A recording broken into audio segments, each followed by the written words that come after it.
안녕하세요. 예. 자, 안주 잘 보내셨어요? 예.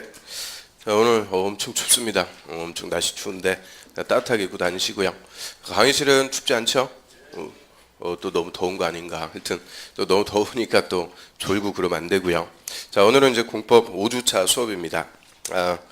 오늘 이제 수업 들어가기 전에요. 일단 저번 주에 확인학습 문제 쭉 한번 풀어보고, 자, 오늘 도시개발법 그리고 정비법 쭉 나가야 되니까 좀 부지런히 보기로 하고요. 자, 1번 문제부터 하나씩 보죠.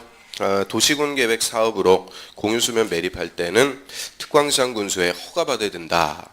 자, 요 개발행위 허가 대상 물어봤는데요. 틀렸죠? 맨 앞에 도시군 계획 사업. 이 도시군 계획 사업으로 개발할 때 이때는 일체 허가 안 받습니다. 그럼 공유수면 매립한다. 자, 이게 무슨 행위예요? 공유수면 매립. 형질 변경한다 그러죠? 형질 변경이래도 이 도시군 계획 사업일 때는 난개발의 우려 없어갖고 일체 허가 안 받고요. 그 다음 이번에 녹지관리 농림지역에서 건물 울타리 아닌 토지에 물건 1개월 이상 쌓아놓는 행위는 허가받아야 된다. 자, 이건 뭐가 틀렸어요? 농림지역이 틀렸죠. 자, 우리 물건 쌓아둘 때 허가받는 지역은 녹지관리 자연환경 보전지역. 농림지역은 농사에 수반해갖고 물건 쌓아두는 게 많으니까 허가 대상 아니고요. 그 다음에 3번에 국토부 장관, 시도지사, 시장 군수는 지구단위 계획구역으로 지정된 지역은 한 차례만 3년 이내 기간 동안 허가를 제한할 수 있고 그 제한 기간을 연장할 수 없다. 그럼 당분간 그 지역을 개발보다는 보존할 필요가 클 때 이때는 허가 못 내주게 허가 제한할 수가 있고요. 자, 허가 제한은 원칙은 한 차례만 3년인데 계획을 수립하는 지역은 한 차례 2년 연장해서 최장 5년까지 허가 제한할 수가 있고요. 그러면 지구단위 계획구역으로 지정된 지역, 지구단위 계획구역은 무슨 계획 수립해요? 지구단위 계획 수립하죠. 이런 지구단위 계획 같은 계획을 수립하는 지역은 한 차례 2년 연장해서 최장 5년까지 허가 제한할 수 있고요. 그래서 5년까지 허가 제한할 수 있는 지역 도, 지, 기. 글자 따고 도, 지, 기 이렇게 외우라고 그랬고요. 그 다음에 4번 특광시장 군수는 계획관리지역에서 개발로 인해서 기반설의 처리, 공급, 수용 능력이 부족할 것으로 예상되는 지역 중 기반설의 설치가 곤란한 지역을 개발밀도관리구역으로 지정할 수 있다. 다 좋았는데 뭐가 틀렸어요? 계획관리지역. 저희 계획관리지역은 해당 사항 없어요. 우리 개발밀도관리구역은 기개발지, 이미 개발이 다 끝난 곳이니까 저는 용도지역으로 따지면 주거, 상업, 공업지역에서 지정하고요. 계획관리지역은 해당 사항이 없습니다. 그 다음에 5번의 기반설 부담구역은 개발로 인해서 도로, 공원, 녹지 같은 기반설의 설치가 필요한 지역으로서 개발밀도관리구역과 중복 지정할 수 있다. 뒷부분이 틀렸죠. 자, 개발밀도관리구역, 기반설 부담구역은 정반대. 저희 기반설 부담구역은 신개발지역. 그래서 개발밀도관리구역 외의 지역에서 지정하고요. 절대 두 개 구역을 중복 지정할 수 없습니다. 그 다음 6번의 기반설 부담구역에서 연면적 200제곱미터 초과하는 건물을 신축, 중축 행위하려는 자는 기반설 설치 비용을 내야 된다. 맞습니다. 그래서 저희 6번의 기반설 부담구역 지정하면 효과죠. 200 초과하는 건물을 신축, 중축하는 자에게 기반설 설치 비용, 돈을 내도록 합니다. 그 다음 7번부터는 이제 도시개발법 7번에 국가가 도시개발사업 시행자인 경우 환지 방식의 사업에 대한 개발계획 수립하려면 토지 소유자 동의받아야 된다. 그럼 환지 방식은 토지 소유자의 동의를 받아갖고 사업하는 거죠. 이 동의를 원칙은 개발계획 수립할 때 받아야 돼요. 면적 3분의 2, 총수 2분의 2 각각의 동의 받는데 다만 환지 방식이라도 시행자가 누구면 국가나 지자체. 그래서 맨 앞에 국가가 시행자래요. 국가가 시행자일 때는 환지 방식이라도 동의가 없습니다. 그래서 7번 틀렸고요. 그 다음 8번 개발구역 지정권자가 될 수 없는 자는 개발구역의 지정권은 이꼴 자치권입니다. 그래서 원칙은 시도지사 또는 대도시의 시장인 지정하고요. 예외적으로 국토부 장관도 지정할 수가 있어요. 그러면 3번 시장 또는 군수, 시장, 군수, 구청장, 이 기초지자체장 얘들은 자치권, 지정권이 없죠. 대신 시군구청장은 시도지사에게 뭐만 해요? 요청만 할 수가 있죠. 요청할 수 있다라고 합니다. 그래서 3번이 정답이고요. 그다음 9번에 계획적 도시개발이 필요하다고 인정하는 10만 제곱미터 계획관리지역에서 개발구역 지정할 수 있다. 그럼 개발구역 지정하는 규모입니다. 자, 계획관리지역은 도시지역이요, 비도시지역이요? 비도시니까 30만 제곱미터 이상으로 지정하고요. 그래서 10만 제곱미터 틀렸어요. 그 다음에 10번 도시개발구역이 지정고시 된 날부터 2년이 아니고 3년이 될 때까지 실시계획에 인가신청 안 하면 그 3년이 되는 날에 다음 날로 개발구역 지정은 해제가 됩니다. 그래서 개발구역 지정 해제 사유에서 제일 중요한 게 오죠. 3년 내 실시계획 인가신청 안 하면 사업 안 하니까 다음 날로 해제하고요. 그 다음에 11번에 조합 설립 인가 신청하려면 해당 개발구역의 토지 면적 3분의 이상 토지 소유자의 동의 또는 틀렸어요.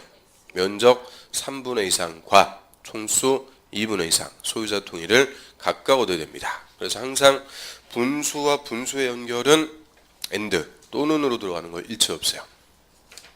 자, 여기까지 저번 주 내용들 우리가 봤고요. 자, 오늘은 246페이지입니다. 246페이지에 개발사업에서 실시계획 그거부터 보죠. 자, 우리 도시개발사업은 신도시개발 또는 단지, 시가지 조성하는 사업이다라고 하고요. 자, 이런 개발사업 하기 위해서 일단 개발계획을 먼저 수립을 합니다.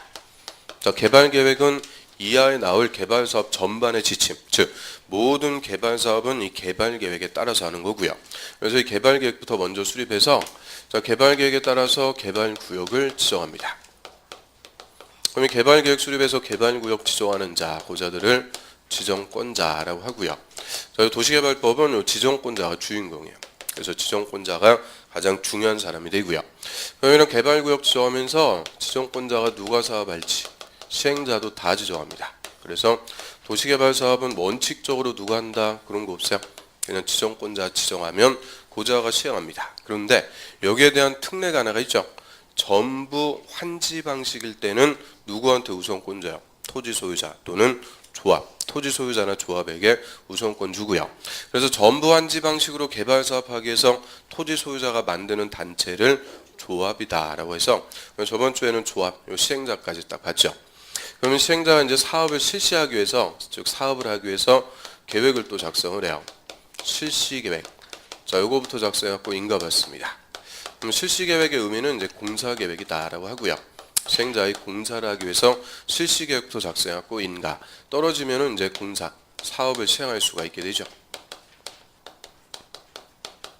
크게 개발 사업은 두 가지 방식으로 할 수가 있네요. 수용 방식과 환지 방식. 자, 크게 이제 두 가지 방식으로 사업을 할 수가 있고요. 자, 이런 사업을 시행하기 위해서 시행자가 실시계획. 자, 뭐 시설 사업이든 개발 사업이든 실시계획하면은 다 의미는 공사계획이죠. 공사에 관한 계획. 공사계획이니까 주된 내용은 뭐겠어요? 공사하려면 설계도가 있어야 되죠. 설계도, 공사기간, 공사자금. 자, 이런 공사에 관해서 시행자가 작성하는 계획을 실시계획이라고 하는데, 자, 우리 개발법에서는 요 실시계획에 논점이 있어요. 요 실시계획에 지구 단위 계획을 포함해갖고 작성합니다. 지구 단위 계획을 포함한다. 자, 얘가 또 논점이 돼요. 그럼 웬 또 지구 단위 계획 할 수 있는데요. 자, 우리 저번 주에 도시개발구역이 지정이 됐다. 효과. 자, 개발구역 지정하면은 일단 무슨 지역이 돼요? 도시적. 또 일부를 체계적으로 개발하기 위해서 지구 단위 계획 구역. 도시지역과 지구 단위 계획 구역이 됩니다. 그리고 자, 우리 국토법에서 요 지구 단위 계획 구역이 지정이 됐어요. 지구 단위 계획 수립해야죠. 몇 년 내 수립해야 돼요? 3년 내 지구 단위 계획을 수립. 안 하면 다음 날로 실효가 돼버려요. 그럼 이제 결론 나왔죠. 개발구역 지정하면은 뭐가 되고? 지구 단위 계획구역. 자, 여기 지구 단위 계획구역에 대한 지구 단위 계획을 실시계획에 포함해갖고 작성하니까 이제 결론. 개발구역 지정하면 몇 년 내 요 실시계획 작성해갖고 인가 신청해라. 3년. 안 하면 다음 날 개발구역 지정 해제된다 그랬죠. 그러면 이제 3년 내 인가 신청 안 하면 다음 날 해제. 사업 안에서 해제다 그랬는데 구체적으로 3년을 주는 이유는 뭐를 포함하기 때문에 지구 단위 계획 요걸 포함하기 때문에 3년이 나오는 거고요. 그러면 이제 지구 단위 계획 다 포함해 갖고 실시 계획은 시행자가 작성을 해요. 근데 시행자는 지 마음대로 작성하는 게 아니고 자, 개발 사업의 지침이 되는 게 무슨 계획이었어요? 개발 계획. 요 개발 계획에 맞게 작성을 하고요. 개발 계획에 맞게 작성했는지 시행자는 행정청의 확인 감독 인가 받아야 되죠. 그럼 요 실시 계획의 인가 누구한테 와서 받을까요? 개발 계획 수립권자, 지정권자한테 와서 이 개발 계획에 맞게 잘 수립했는지 실시 계획 인가 받고요. 지정권자는 개발 계획에 맞게 잘 수립이 됐으면 실시 계획 인가하고 그 내용을 고시합니다. 항상 우리한테 효과가 있는 것은 뭘 통해서? 고시를 통해서 알려주고요. 이 고시가 나면 이제 시행자는 비로소 공사에 착수, 사업을 시행할 수가 있게 됩니다. 그래서 저는 실시계획 인가고시가 나면 이제 비로소 공사에 착수, 사업하는데 저희 개발법은 착수 기간도죠. 착수 몇 년 내 착수해야 될까요? 1년, 2년, 3년. 2년 내 착수해줘야 되죠. 2년 내 착수 안 하면 시행자를 변경할 수가 있습니다. 시행자 변경 사유가 돼요. 교재 한번 보죠. 실시계획의 작성 시행자가 작성합니다. 자, 이때 실시계획에는 무슨 계획 포함해야 된다? 지구 단위 계획이 포함. 밑줄 별표. 그것 때문에 몇 년 내 작성해서 인가 신청. 3년 내 작성해서 인가 신청하고요. 그럼 이번에 내용 실시계획에는 사업 시행, 즉 공사에 필요한 설계도, 자금, 공사 기간 이런 사항을 명시하거나 첨부해라 그랬으니까 그 주된 내용은 이제 공사 계획이고요. 그 밑에 실시 계획은 개발 계획에 맞게 작성해라. 그리고 개발 계획에 맞게 작성했는지 인가 받는 거예요. 누구한테 와서 인가 받아요? 지정권자. 그래서 밑에 시행자는 작성한 실시 계획에 관해서 지정권자의 인가 밑줄 인가 받아야 되고요. 근데 동그라미 2번. 지정권자가 실시계획을 작성하거나 인가할 때 국토부 장관이 지정권자면 시도지사, 대도시장의 의견을 딱 끊고요. 시도지사가 지정권자면 시군구청장 의견을 미리 들어야 된다. 그럼 지정권자 실시계획 인가 전에 의견 듣는데 여기서 의견 청취하는 대상이 좀 달라요. 독특해요. 그래서 인가 전에 토지 소유자 같은 이해관계인의 의견을 듣는 게 아니고 누구의 의견을 듣는 거냐? 하급 행정청. 국토부 장관일 때는 시도지사, 시도지사일 때는 시군, 구청장, 하급 행정청의 의견 듣도록 하고요. 그 다음 맨 밑에 고시, 가로 1번에 지정권자는 실시계획을 작성하거나 인가했으면 옆에 있지, 맨 위에 이를 관보나 공보에 고시한다. 고시. 자, 고시하면은 이제 효과, 시행자는 비로소 뭐 할 수 있다고요? 공사에 착수, 사업을 할 수 있는데 자, 몇 년 내 공사에 착수해라? 2년 내 착수를 해갖고 사업을 해야죠. 자, 그럼 2페이지 넘어갑니다. 자, 250페이지로 와보세요. 이제 사업 시행하는데 맨 밑에 그 시행 방식. 개발 사업은 시행자가 개발구역의 토지 등을 수용하는 방식, 환지 방식 또는 혼용 방식으로 할 수 있다. 그럼 일단 혼용 방식이라는 거는 뭐겠어요? 일부는 수용, 일부는 환지 섞어갖고 하는 거죠. 그래서 수용, 환지, 혼용 방식으로 할 수가 있는데요. 자, 옆 페이지로 합니다. 언제 각각의 방식을 택하는지. 맨 위에 환지 방식. 자, 환지 방식은 1번 대지로서의 효용 증진, 공공시설의 정비를 위해서 토지의 교환. 자, 토지의 교환 이걸 두 글자로 뭐라고 그래요? 환지. 토지를 교환하는 게 환지. 환지가 필요하면 환지 방식으로 하고요.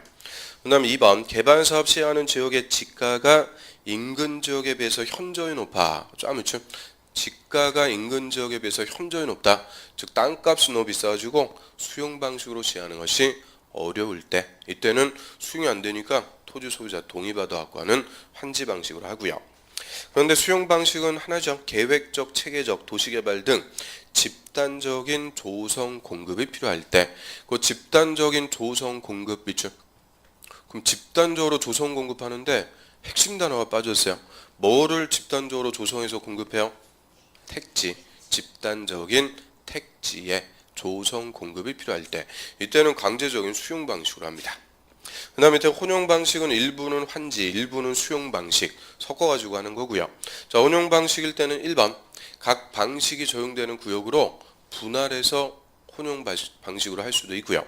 또는 2번 분할 안 하고 미분할로 사업을 할 수도 있죠. 그래서 이 혼용 방식일 때는 반드시 분할 시행해야 된다.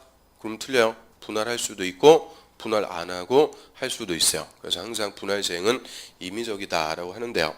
자, 이 사업의 시행 방식 이거 별거 아닌 것 같아도 시험에 잘 물어봐요. 그럼 예를 들어서 공공시설의 정비를 위해서 필요하면 환지 방식으로 할 수 있다. O, X. 자, 공공시설의 정비를 위해서 필요하면 환지 방식으로 할 수 있다. 자, 환지 방식 1번 보세요. 1번. 대지로서의 효용 증진 공공시설의 정비를 위해서 필요하면 무슨 방식? 환지 방식. 그러니까 한 1분 전에 읽어놓고 물어보면은 또 뭐 기억이 없는 거예요. 그래서 각각의 방식들. 그럼 당연히 환지 방식이 많으니까 뭐를 우리가 정리하면 돼요? 수용 방식. 딱 하나니까 그 수용 방식만 확실하게 정리하면 되죠. 수용 방식은 언제요? 집단적인 택지의 조성 공급. 집단적으로 택지를 조성 공급할 때 이때만 수용. 나머지는 환지 방식입니다. 자, 한 페이지 넘겨보세요. 253페이지 맨 밑으로 갑니다. 예제 4번에 25의 기출문제 한번 보죠. 실시계획에 관해서 틀린 것은 1번 실시계획에는 지구단위 계획이 포함되어야 된다. 맞고요. 또 2번 시도지사가 실시계획 작성할 때 국토부 장관의 의견 미리 들어야 된다. 아, 이거 틀렸죠. 자, 시도지사는 하급행정처인 누구의 의견 듣겠어요? 시군 구청장. 자, 어떤 경우에도 시도지사가 상급행정청인 국토부 장관의 의견 듣고 이런 거 없어요. 건방진 거라고 그랬죠. 그래서 시도지사는 시군 구청장의 의견 듣습니다. 뭐 2번이 정답. 넘어갑니다. 그럼 3절 수용 방식. 그러면 집단적으로 택지를 조성 공급할 필요가 있으면 시행자가 싹 개발구역의 토지 등을 수용해서 강제적으로 사업하고요. 자, 그럼 수용 방식으로 사업할 때는 절차 간단해요. 실시계획의 인가가 떨어지면은 이제 공사하기 위해서 개발구역의 토지 등을 시행자가 싹 수용합니다. 수용하고 이제 공사하는데, 자, 공사하기 전에 시행자는 원형지를 공급할 수가 있죠. 원형지를 공급할 수 있다. 그 원형지라는 거는 말 그대로 뭐겠어요? 공사하기 전에 원상태의 토지다 그죠? 농지나 산지, 원형 그대로의 토지를 공급해서 이 원형지 공급받는 자가 좀 멋지게 색다르게 개발을 할 수가 있도록 해줘요. 우리 수용 방식의 단점 중에 하나가 또 뭐라고 그랬어요? 획일적으로 개발된다고 그랬죠. 다 시행자와 똑같이 공사해서 획일적으로 개발되니까 공사하기 전에 원형지를 공급해서 공급받는 자가 좀 색다르게 개발할 수 있도록 하고요. 다만 이 원형지는 원칙적인 공급 방법은 아니니까 전체 개발구역의 얼마까지만 3분의 1까지만 공급하도록 제한합니다. 그럼 왜 원형지는 3분의 1이요? 원, 형, 지. 그래서 3분의 1까지 원형지로 공급하고요. 나머지는 시행자가 이제 일률적으로 공사합니다.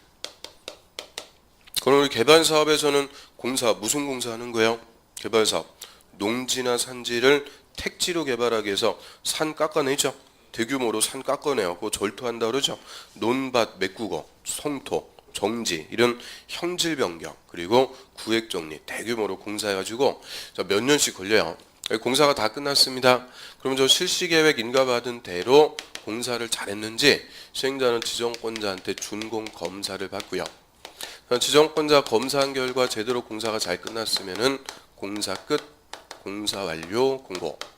자, 그럼 공사 완료의 공고가 나면 여기서 개발 사업 다 끝나요. 그래서 수용 방식은 수용해서 공사하니까 공사만 끝나면 사업이 다 끝나버리고요. 그럼 이제 공사가 다 끝나가지고 만들어진 땅을 법에서는 조성 토지라고 그래요. 조성 토지를 시행자 일반에게 공급 분양합니다. 그래서 이걸 다른 말로 이제 택지 분양한다라고 하고요. 그래서 수용 방식은 저 토지를 공급하는 모습이 두 개요. 공사하기 전에 원형지를 공급할 수도 있고 공사가 다 끝난 후에 조성 토지를 공급할 수가 있고요. 그래서 원형지하고 조성 토지. 자, 이게 요새 계속 번갈아 가면서 한 문제씩 물어보는 우리 수용 방식에서 제일 중요한 논점입니다. 그럼 일단 254페이지 보세요. 자, 수용 방식에서 1번. 수용 방식이니까 수용하죠. 토지 등의 수용 사용. 자, 시행자는 개발 사업에 필요한 토지 등을 수용할 수 있다. 뭐 당연히 수용 방식이니까 수용하는데요. 그런데 1번의 가로 1번 수용 요건. 자, 거기다가 별표. 자, 민간 사업 시행자입니다. 민간 시행자 밑줄. 근데 가로에 보면은 조합은 제외한다 이렇게 돼 있네요. 조합은 수용 방식에서는 절대 시행자 안 돼요. 왜 안 돼요? 조합은 언제만?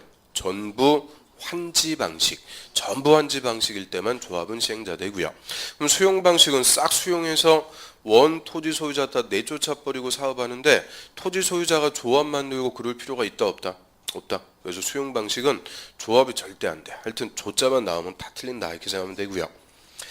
그래서 민간 사업 시행자는 사업 대상 토지 면적 3분의 2 이상, 그 면적 3분의 2 이상 밑줄에 해당하는 토지를 소유하고, 소유에다 동그라미 소유하고, 토지 소유자 총수 2분의 2 이상, 그 총수 2분의 2 이상 밑줄 동의받아야 됩니다. 동의의 동그라미.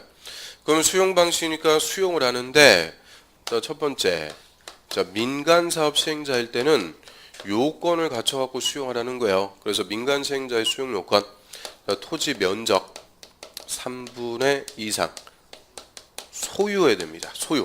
소유를 해야 된다 이 말의 의미는 사야 된다 그 얘기죠. 면적 3분의 2 이상 사가지고 소유해야 돼요.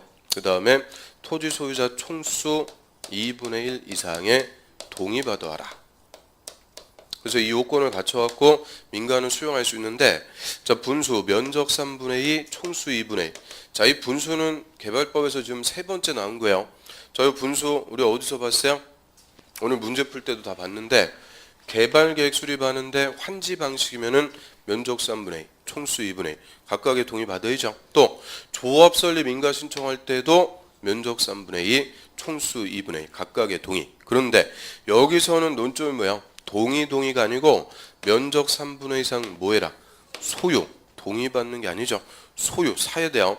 그 다음에 총수 2분의 2 이상 동의 받아야 민간은 수용할 수가 있어요. 그래서 민간 시행자의 수용 요건 3분의 2 이상 소유, 2분의 2 이상 동의. 이 요건 우리가 앞에서 배운 거 있을까 없을까? 민간의 수용 요건. 134페이지로 와보세요. 134페이지 맨 위에. 시설사업에서 민간이 시설사업 시행자 지정받게 한 요건. 그 별표는 뭐 다 쳐놨어요. 그래서 민간이 시설사업 시행자 지정받고자 할 때도 면적 3분의 2 이상 소유, 총수 2분의 2 이상 동의, 이꼴 무슨 요건? 수용 요건. 다 써있죠. 처음 보는 것 같은데. 그래서 시설사업이든 개발사업이든 다 똑같은 거예요. 민간은 이 수용 요건을 갖춰갖고 지정받고 수용합니다. 그러면 다시 뒤로 오세요. 그럼 또 언제까지 깜짝 놀래고 있으면 안 되죠. 이거 저번 주인가 제 수업하면서 요 개발법에서도 똑같이 나오니까 그때도 요거 찾아본 건데 깜짝 놀라고 그러시면 안 된다 그랬는데 깜짝 놀라고 그럴 수도 없어요. 기억도 없어갖고 아무튼 그래서 다시 이제 뒤로 옵니다. 민간은 이 요건을 갖춰갖고 수용한다. 반대해서 가면 공공은 이 요건이 필요가 없다. 그게 재작년 정답이에요. 그래서 공공은 이 요건이 필요 없고 오직 수용 요건은 누구만? 민간만 이 요건을 갖춰갖고 수용할 수가 있고요. 옆 페이지로 합니다. 255페이지 이제 맨 위에. 2번의 가로 1번. 이러한 토지 등의 수용사에 관해서 이 법에 특별한 규정이 없으면 공치법을 준용한다. 항상 수용할 때 절차는 공치법을 준용하고요.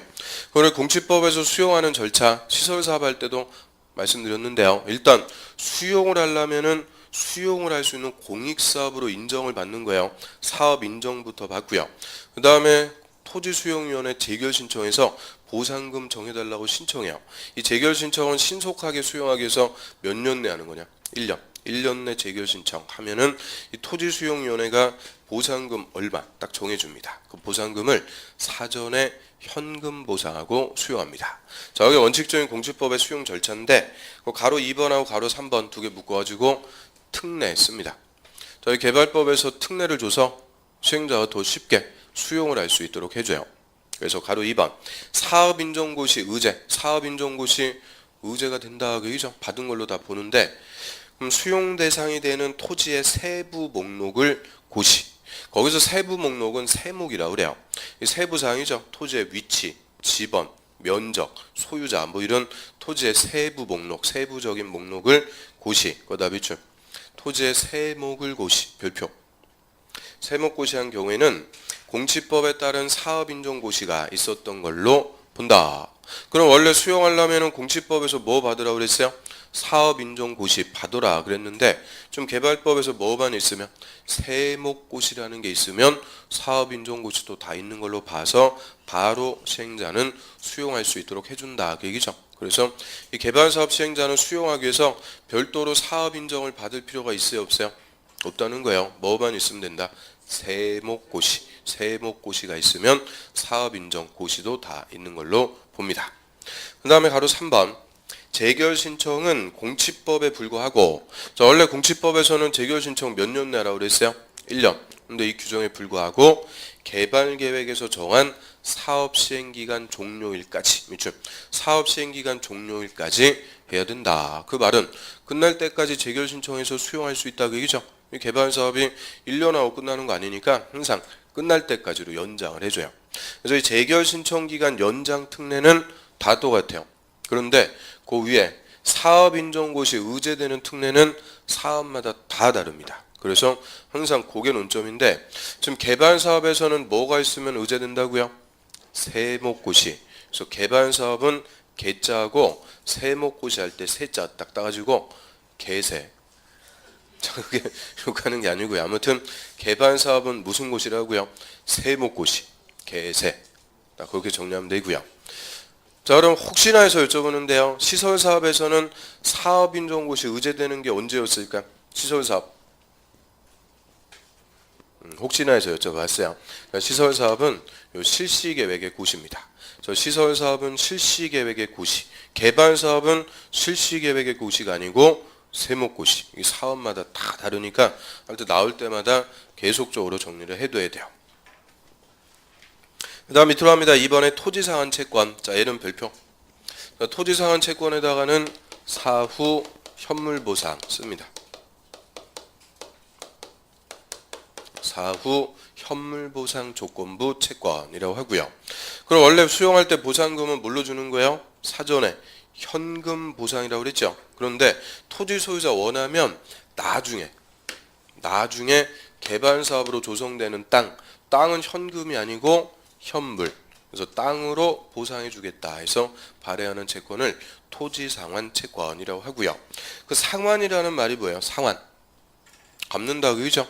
그럼 토지로 갚아주겠다 해서 발행하는 채권이죠. 보상금을 돈이 아니고 땅으로 갚아주겠다 해서 발행하는 채권이 되고요. 발행자 봅니다. 가로 1번. 시행자는 토지 소유자가 원하면 토지 등의 매수대금. 자, 어디서 매수대금의 의미는 보상금을 얘기해요. 보상금. 그 일부에다 동그라미. 일부를 지급하기 위해서 사업 시행으로 조성되는 토지나 건물로 상환하는 채권. 즉 토지상환 채권을 발행할 수 있다. 그럼 일단 토지상환 채권 누가 발행해요? 맨 앞에 시행자가 발행할 수가 있는데요. 언제 발행할 수 있대요? 토지 소유자가 원하면 발행할 수 있습니다. 그 원한다는 것의 의미가 뭐예요? 원래 보상금은 뭘로 주는 건데? 돈으로. 근데 토지 소유자가 저는 보상금 돈 됐고요. 나중에 사업으로 만들어질 땅으로 주세요. 토지 소유자 원하면 발행할 수 있는 거예요. 그럼 돈 대신 땅으로 주세요. 토지 소유자 원하면 발행할 수 있다. 그럼 수용당하는 토지 소유자는 보상금을 돈으로 달라고 그럴까요? 땅으로 달라고 그럴까요? 땅으로 달라고 그런다 그랬죠. 이 돈 보상금 몇 푼 받는 것보다 땅으로 싸게 받아가지고 그 땅에 건물 올리는 게 훨씬 더 큰 이익이에요. 그래서 대다수의 토지 소유자가 땅으로 주세요. 다 원해요. 그럼 다 원한다고 나중에 조성될 토지 전부 다 토지상환 채권으로 발행해버리면 어떻게 돼요? 사업 다 끝나고 만들어진 땅 그냥 토지 소유자한테 나눠주고 끝나버리죠. 그럼 수용 방식이 아닌 거예요. 그래서 원한다고 다 발행하는 게 아니고 나중에 조성되는 토지나 건물 얼마까지만 발행할 수 있는 거냐? 2분의 1. 그럼 나중에 조성될 토지가 1000필지입니다. 자, 그 중에서 토지상환 채권은 몇 필지까지만 발행할 수 있다는 거예요. 500필지. 나머지 500필지는 남겨두라는 거예요. 그래서 2분의 1까지만 발행할 수 있으니까 보상금 전부 지급할 수 있어요? 없어요? 없습니다. 그래서 시행자는 소유자 원하면 보상금의 전부를 지급 이러면 틀리는 거예요. 일부를 지급하기 위해서 토지로 갚아주는 채권, 토지상환 채권을 발행할 수 있고요. 그래서 밑에 규모, 자 토지상환 채권 발행하는 규모는 밑에 줄 개발 사업으로 조성되는 분양 토지 건물 면적 얼마? 2분의 1 밑줄 2분의 1을 초과해서는 안 됩니다. 2분의 1까지만 발행할 수가 있고요.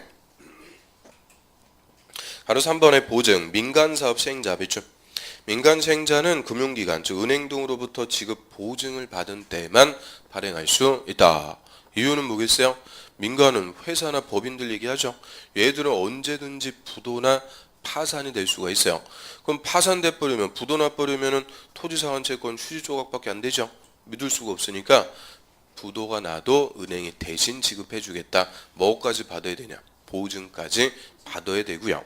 그럼 반대로 해석하면은 공공은 부도 파산의 우려가 있어요, 없어요? 없어요. 그래서 공공시행자는 보증이라는 게 절대 없는 거예요. 보증은 항상 누구만 받는다? 민간. 부도 파산의 우려가 있는 민간만 받는 거고요. 그 다음 바로 4번의 승인. 자, 시행자는 토지상환 채권 발행하려면 발행 계획 작성해서 미리 지정권자의 승인, 밑줄 지정권자한테 승인받습니다. 이유는 얼마까지만 발행하라고 그랬어요? 2분의 1. 그 2분의 1 초과하는지 안 하는지 지정권자의 승인 받아야 되고요. 발행 조건에서는 한 페이지 넘겨보세요. 가로 2번 토지상환 채권은 김영식 동그라미 별표 김영식 증권으로 한다. 하여튼 얘 가지고 제일 많이 물어봤을 거예요. 자, 김영식 증권이라는 거는 뭘까요? 채권 증서에 채권자의 성명이 기입, 성명 이름이 써지니까 김영식이죠. 그러면 채권자 이름도 우리 다 내요. 채권자 이름이 누구예요? 아우 너무 잘하세요. 그래서 자 이거 그대로 읽으니까 뭐가 돼요? 김영식. 그래서 자 이렇게 채권자의 이름이 채권 증서에 써지는 방식을 김영식 채권이라고 하고요. 자 우리 공법에서 요 상환자가 붙는 채권이 있어요. 요 상환자가 붙으면 무조건 무슨 식이냐? 김영식. 토지 상환 채권. 또 주택법에서 주택 상환 사채. 하여튼 이 상환자 붙었다 무조건 무슨 식이라고요? 김영식. 이런 이제 채권자 이름이 써지는 방식이고요. 그럼 요거하고 반대로 무기명식 채권이라는 것도 있죠. 그럼 무기명식이라는 거는 뭐겠어요? 채권자 이름이 써진 게 아니고 채권 금액, 돈만 나온다 하기죠. 그러면 우리 무기명식 채권, 채권 금액만 딱 써있는 무기명식 채권 대표적으로 본 거 뭐 있어요? 상품권이라고 그랬죠. 백화점 상품권, 금 10만 원, 돈만 나오죠. 자 이런 식으로 돈만 써있는 채권이 무슨 채권이고? 무기명식. 이 무기명식 채권은 채권 증서를 소지하고 있는 자가 채권자가 돼요. 그런데 자 우리 김영식 채권은 채권 금액이 써있는 게 아니고 이름이 써있다고 그랬죠. 그래서 이름이 써있는 자를 명의자라고 그래요. 이 명의자가 곧 채권자가 돼서 나중에 명의자에게 상환을 해주도록 합니다. 그러면 저희 토지상환 채권자는 나중에 돈으로 받는 게 아니고 뭘로 받아요? 땅으로. 그럼 이 토지상환 채권은 이꼴 뭐하고 똑같은 거냐? 땅하고 똑같은 거예요. 토지가 화채화되어 있는 증서다라고 하고요.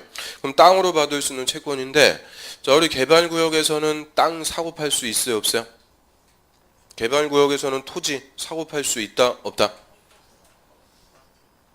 있어요. 아니 항상 부정적으로 생각하시고 그럴 필요 없어요. 아니 내 땅 얼마든지 자유롭게 사고 팔 수 있는 거죠. 개발구역 지정했다고 땅 못 판다 이런 제한 없습니다. 얼마든지 개발구역 지정돼도 땅 사고 팔 수 있고요. 그러면 땅으로 받는 토지상환 채권 자 이거는 사고 팔 수 있어요? 없어요? 아니 이때니까요. 하여튼 땅 얼마든지 사고 팔 수 있다. 그래서 항상 부정적으로 생각하시면 안 되고요. 그래서 이 토지상환 채권도 토지 재산적인 가치가 있는 거니까 얼마든지 이전양도 할 수 있는 채권이 됩니다. 그래서 토지상환 채권은 이전양도 할 수 없다 그러면 틀리는 거예요. 얼마든지 자유롭게 사고 팔 수 있는 채권입니다. 그래서 밑에 3번에 이전 등 그게 중요한 게 아니고 자 이전양도 할 수 있다 없다? 있다. 그게 논점입니다. 얼마든지 이전양도 할 수 있는 채권이 되죠. 그 다음 맨 밑으로 갑니다. 4번의 선수금. 자, 선수금이라는 것은 미리 받는 돈을 선수금이라고 그래요. 시행자 미리 땡겨받는 돈. 그럼 시행자는 무슨 돈을 미리 땡겨받는 거예요? 4천만 원? 옛날에 4천만 땡겨주세요. 그런 노래도 있었는데 아무튼 자 4천을 땡겨받는 게 아니고 분양대금. 원용지나 조성토지를 분양받는 자로부터 그 분양대금을 미리 받을 수 있는 것을 선수금이라고 그래요. 그 우리 아파트 분양받았죠? 아파트 분양받아 보셨으면 다 아실 거예요. 분양대금 미리 내죠. 계약금, 중도금 미리 낸 다음에 그거 시행자 입장에서는 분양대금 미리 받는 거죠. 이런 분양대금을 미리 받는 것을 세 글자로 뭐라 그래요? 선수금. 그래서 밑에 1번 시행자는 조성토지 등과 개발사업으로 조성되지 않은 상태의 토지, 그 조성되지 않은 상태가 뭐라는 거예요? 공사하기 전에 토지다 그죠? 공사하기 전에 원용지라고 그래요.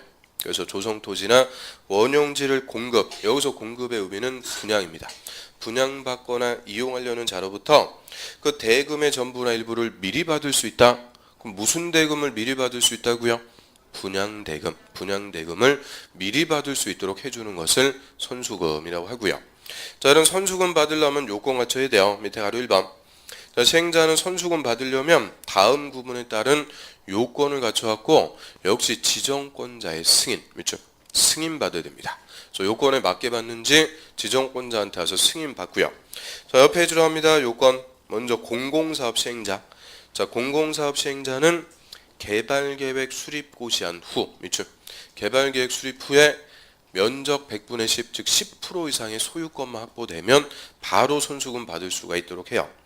그런데 밑으로 합니다. 민간 사업 시행자는 개발구역의 실시계획 인가를 받은 후, 그렇죠? 다음의 요건을 모두 갖춰야 선수금 받을 수 있다. 그래서 요건들이 쭉 나오는데 그 요건이 중요한 게 아니에요. 첫 번째 논점. 그럼 민간 사업 시행자는 선수금 받을 수 없다. 틀려요. 민간도 얼마든지 선수금 다 받을 수 있는 거예요. 공공이든 민간이든 다 받을 수 있는데 다만 시기가 다르죠. 공공은 언제 받을 수 있대요? 최초로 요 개발계획 수립하면 10% 이상의 소유권만 확보됐다. 바로 선수금 받을 수가 있어요. 근데 민간은 한참 지나가지고 뭐가 떨어져요? 실시계획 인가 다 떨어져야 요건 많은 걸 갖춰갖고 받는 거니까 한마디로 민간은 선수금 받는 것도 어렵다 얘기죠. 그래서 민간 시행자, 공공 시행자 선수금 받을 수 있는 시기 정도 정리합니다. 그럼 예를 들어서 공공사업 시행자는 실시계획 인가 후에 선수금 받을 수 있다. 틀리는 거예요. 공공은 언제? 개발계획 수립 후. 자, 공공할 때 기획, 개발계획할 때 기획 딱 맞히는 거. 이걸 무슨 법칙이라고 그래요? 위대한 자음 법칙. 그래서 공공은 개발계획 수립 후. 기획에 딱 맞추면 헷갈리지 않아요. 그런데 물론 문제는 뭐예요? 나중에는 생각이 안 난다 그 얘기인데 아무튼 공공은 개발계획 수립 후, 민간은 실시계획 인가 후 각각 선수금을 다 받을 수가 있습니다. 그러면 선수금도 받으면서 이제 공사해요. 근데 공사하기 전에 시행자는 원형지를 공급해서 개발하게 할 수 있다 그랬죠. 획일적으로 개발되는 것을 방지하기 위해서 원형지 공급해서 개발하게 합니다. 자, 원형지 거기다 별표. 자, 1번 시행자는 도시를 자연 친화적으로 개발하거나 복합적 입체적으로 개발. 그게 뭐의 반대말이요? 획일적 개발의 반대말이죠. 복합적 입체적으로 좀 멋지게 색다르게 개발하기 위해서 필요하면 미리 지정권자의 승인, 밑줄 지정권자의 승인 받아갖고 다음에 해당하는 자에게 원형지를 공급해서 개발하게 할 수 있다. 그래서 원형지를 줘서 당신이 한번 멋지게 개발시켜 보세요 할 수가 있는데 자, 이때 공급할 수 있는 원형지의 면적은 전체 개발구역 면적의 얼마? 3분의 1 밑줄. 자, 원형지 시험에서 물어보면 맨날 나오는 질문이에요. 원형지는 전체 3분의 1까지만 공급합니다. 왜 3분의 1이라고요? 원, 형, 지 3분의 1까지만 공급하고요. 근데 원형지 공급할 때 장점 우리가 봤는데 단점 있을까요 없을까요? 당연히 있죠. 자, 원형지는 공사하기 전에 농지나 산지를 바로 공급해 주니까 공급하는 가격이 엄청 쌉니다. 엄청 싸니까 원형지를 공급받은 자가 특혜를 입었다 이런 특혜 시비가 있고요. 또 싸게 원형지 공급받아갖고 바로 차익 남기고 팔아버리면 투기밖에 안 되는 거죠. 그래서 원형지는 싸게 공급해 주니까 특혜 시비, 투기 우려가 있어요. 그래서 원형지는 아무한테나 공급하는 게 아니고 그 밑에 박스 고자들에게만 공급해서 개발하게 합니다. 그래서 원형지 공급받을 순자 1번 국가나 지자체, 2번 공공기관. 자, 공공기관 우리 아는 거 대표적으로 하나라도 얘기하면 뭐 있어요? 토지주택공사 같은 공공기관. 그 다음에 3번에 지방공사. 그럼 1, 2, 3 세 개 묶어가지고 얘들 뭐예요? 공공이죠. 뭐 특혜 시비도 없고 투기 우려도 없는 공공에게 공급해서 개발하게 하는 게 원칙인데 한 페이지 넘겨보세요. 5번 하나만 더 봅니다. 자, 원용지를 학교나 공장 부지로 직접 사용하는 자. 학교 동그라미, 공장 동그라미. 그 원용지를 학교나 공장 짓겠습니다. 자, 이 자들은 공공이 아니라도 얘들은 투기가 아니죠. 실수요라고 그래요. 실제 원용지에 학교 짓고 공장 짓고 실수요자 이런 자들에게도 원용지를 공급할 수 있도록 하고요. 그래서 원용지는 아무한테나 공급해 주는 게 아니라는 거예요. 원칙은 누구한테 공급하는데 공공, 민간이라도 학교, 공장 짓겠습니다. 그런 자들에게도 공급할 수가 있고요. 맨 밑으로 갑니다. 4번 원용지 개발자의 선정. 자, 오늘 원용지 공급 방법이라고 그래요. 그럼 시행자 원용지 공급할 때 방법 바로 1번 원용지 개발자의 선정은 수의계약의 방법, 수의계약 밑줄 수의계약의 방법으로 한다. 자, 여기서 딱 끊고 수의계약이 원칙입니다. 원칙. 그럼 수의계약이라는 게 뭘까요? 수의계약. 수의계약은 1대1 계약을 얘기해요. 쉽게 얘기하면 1대1 계약. 그럼 원용지는 아무나 공급받을 수 있어요? 없어요? 없으니까 공급받을 수 있는 자하고 시행자하고 1대1로 계약해서 공급하는 게 원칙이다. 그 얘기고요. 근데 딱 끊고 다만 자, 원용지를 학교나 공장 부지로 직접 사용하는 자의 선정은 경쟁입찰 밑줄 경쟁입찰 방식으로 한다. 거기까지 봐요. 그 원용지에 학교나 공장 짓겠습니다 하는 사람들은 여러 명이 있을 수가 있죠. 여러 명이 있을 때는 경쟁입찰 경매나 입찰 붙여가지고 최고 가격을 제시하는 자에게 공급합니다. 그래서 자, 원용지 공급할 때 방법 자, 원칙은 뭐라고요? 수의계약. 원용지는 수의계약이 원칙인데 공장은 경쟁입찰 방법으로 합니다. 그래서 글자 따갖고 원수, 공경. 자, 원용지는 수의계약이 원칙, 공장은 경쟁입찰. 원수, 공경. 그 다음 밑으로 합니다. 가로 2번. 자, 원용지 공급 가격은 개발계획이 반영된 원용지 감정가에 시행자 원용지에 설치한 기반시설 등의 공사비를 더한 금액을 기준으로 시행자와 원용지 개발자가 협의해서 정한다. 그럼 원용지 공급할 때 가격 무슨 가격이래요? 감정가를 기준으로 한다? 그럼 틀려요. 자, 원용지 공급 가격은 어쩌고 저쩌고 길게 써 있는데 끝에 협의해서 결정한다. 거기다 비추. 그게 결론이죠. 한마디로 시행자하고 원용지 개발자가 협의해서 정하라는 거예요. 자, 이게 23회 때 정답이에요. 그래서 원용지 공급 가격은 감정가로 한다 하면 틀려요. 어떻게 한다고요? 협의해서 정합니다. 협의해서 결정한다. 옆으로 합니다. 5번 매각 제한. 그럼 매각 제한은 이게 투기 못하게 일정한 기간 동안은 원용지 못 팔게 한다. 그죠? 매각을 못하게 제한합니다. 이 투기 방지를 위해서 매각 제한이 따라 붙어요. 근데 원용지 개발자 가로 열고 국가와 지자체는 제외. 밑줄. 그럼 국가하고 지자체는 매각 제한이 있어요? 없어요? 없다.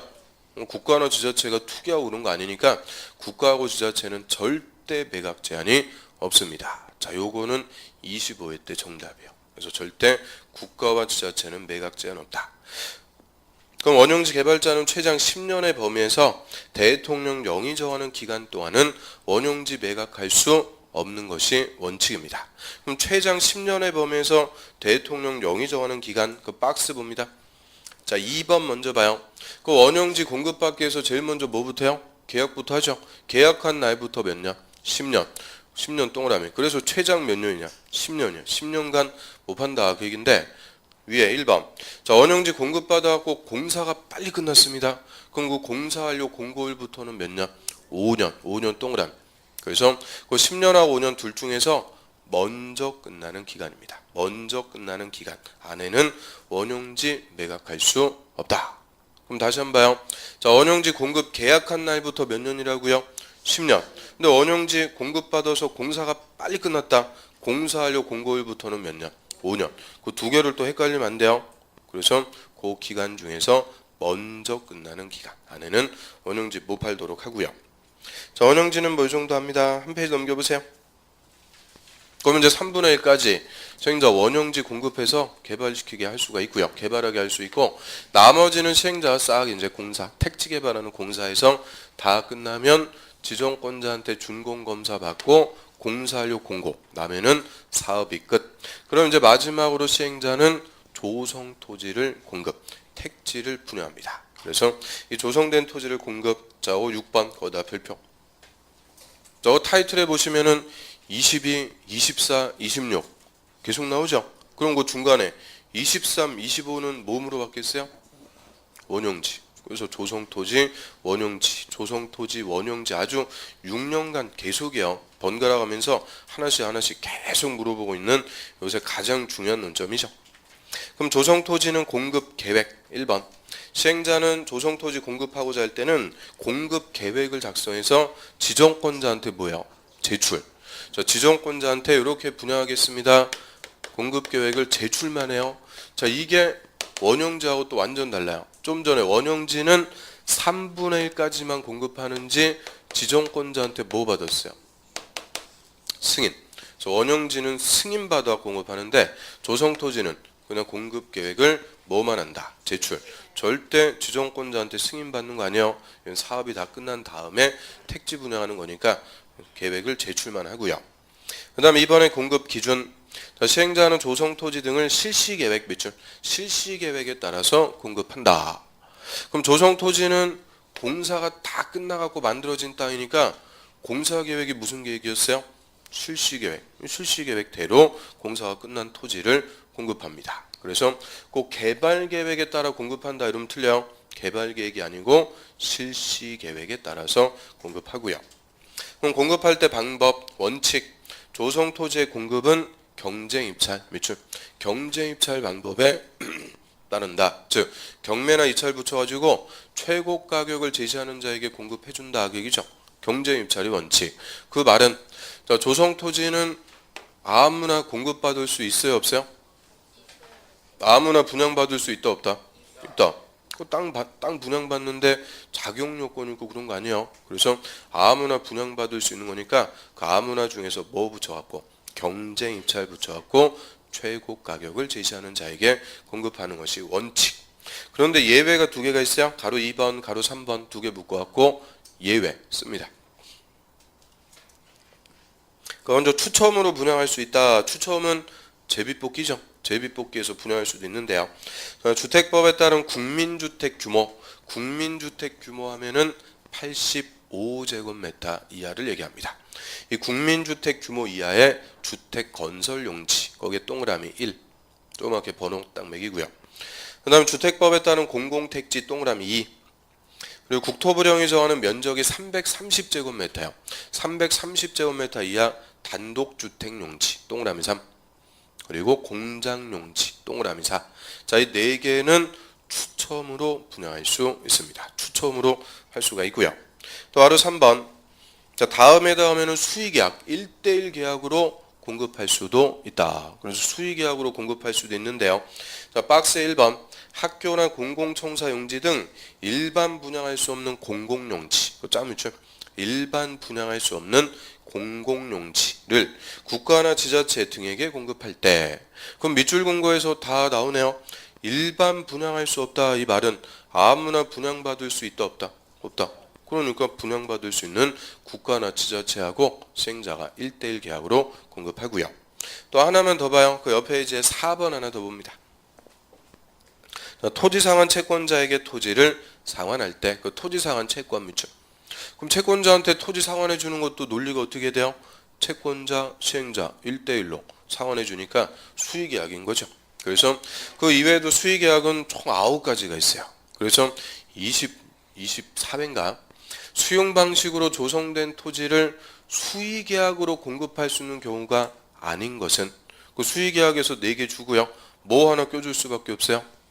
그 위에 추첨 하나 띄 껴놓는 거예요. 그러면 추첨은 4개, 수의계약은 9개. 당연히 뭐를 정리해야 돼요? 추첨. 그래서 추첨으로 분양할 수 있는 거 4개가 핵심이 됩니다. 자, 추첨으로 분양할 수 있는 것은 규모가 나와요. 국민주택 규모 330이야. 하여튼 규모가 나오면 다 보다 추첨. 그 다음에 공짜로 시하는 4글자. 공공택지, 공장용지 딱 4개만 추첨으로 분양할 수가 있죠. 그래서 조성토지는 원칙은 공급하는 방법 뭐였어요? 또 원칙을 까먹으면 안 되죠. 원칙은 경쟁입찰, 예외가 추첨과 수의계약. 그래서 앞글자 그대로 따니까 조, 경, 추, 수. 조성토지는 경쟁입찰이 원칙인데 추첨, 수의계약에 예외가 있고요. 특히 추첨으로 분양할 수 있는 게 몇 개라고요? 4개. 자, 요거를 확실하게 정리를 해 두셔야 돼요. 그럼 이거 지금 공급 방법이 원용지하고 조성토지 정반대다 그죠? 원용지는 수의계약이 원칙, 공장은 경쟁입찰. 조성토지는 경쟁입찰이 원칙, 추첨, 수의계약의 예외. 그러니까 잘 바꿔줄 수밖에 없는 거예요. 그래서 원수, 공경, 조경, 주수 이런 식으로 말 안 돼도 하여튼 10번씩 읽으면 말 돼요. 조경, 주수. 그 다음 4번째 가격평가 봅니다. 가로 1번 조성토지의 가격은 원칙 감정가 밑줄 감정가로 한다. 자, 이거 조성원가로 한다 그러면 안 돼요. 원가로 하면은 시행자 남겨먹을 거 하나도 없죠. 시행자도 몇 년 열심히 사업해갖고 땅 팔아먹는 거니까 좀 남겨먹을 수 있게끔 무슨 가격? 감정가격으로 합니다. 감정가가 원칙. 그런데 쭉 내려가세요. 5번에 가로 1번 시행자는 학교나 폐기물 처리시설, 학교 폐기물 처리시설, 그 밖에 대통령 영이 정하는 다음의 시설이 공공시설을 얘기합니다. 공공시설을 설치하기 위한 조성토지 등과 이주단지 조성을 위해서 토지를 공급할 때는 그 토지 가격을 끝에 감정평가업자가 평가한 가격 이하로 할 수 있다. 그럼 한마디로 학교나 공공시설 용지는 감정가 다 받는 거 아니라는 거죠. 더 싸게. 감정가 이하로 싸게 공급해 줄 수 있도록 특례를 주고요. 자, 한 페이지 넘겨보세요. 자, 27의 기출문제 한번 풀어보죠. 자, 수용 방식에 따른 사업 시행에 관해서 옳은 것은 1번 시행자가 아닌 지정권자는 개발 사업에 필요한 토지 등을 수용할 수 있다. 뭐가 틀렸어요? 아니, 수용은 지정권자가 하는 게 아니고 누가 하는 거예요? 시행자가 사업 시행에 필요한 토지 등을 수용할 수 있는 거고, 그러니까 말장난 쳐는 거죠. 시행자가 아닌 지정권자는 수용할 수 있는 주체가 아닙니다. 당연히 누가 수용하는 거다? 시행자. 그 다음 2번 개발 사업을 위한 토지 수용에 관해서 특별한 규정이 없으면 정비법에 따른다. 웬 또 정비법이요? 수용할 때는 무슨 법? 공취법에 따르고요. 3번 수용 대상이 되는 토지의 세부 목록을 고시, 즉 세목고시 하면 공시법에 따른 사업인정고시가 있었던 걸로 본다. 저 개발사업에서는 사업인정고시 의제해주는 시점 세목고시, 개세 3번이 정답. 그럼 작년에도 개세를 한 100번은 넘겠는데 그럼 3번 이거 다 맞출 수 있어요 없어요? 충분히 맞출 수 있는 거죠. 그래서 개세. 오늘 뭐 수업 내용 중에서 남는 건 개세 하나 남는 거고요. 그 다음에 4번 하나만 더 보면 자, 국가에게 공급할 수 있는 원용지의 면적은 개발구역 전체 토지 면적 3분의 2까지가 아니고 1. 아우 치사해요. 3분의 1까지만 원용지는 공급할 수가 있고요. 그럼 맨 앞에 국가한테 원용지 공급할 수 있어요 없어요? 국가한테 공급할 수 있다 없다? 있죠. 원용지는 국가나 지자체 같은 공공에게 공급하는 게 원칙이라고 그랬죠. 그런데 얼마까지만? 3분의 1까지. 자, 여기까지가 수용 방식 끝입니다. 자, 좀 쉬었다가 환지 방식 보겠습니다. 자, 이거 그냥 그대로 두세요. 지우지 마시고요.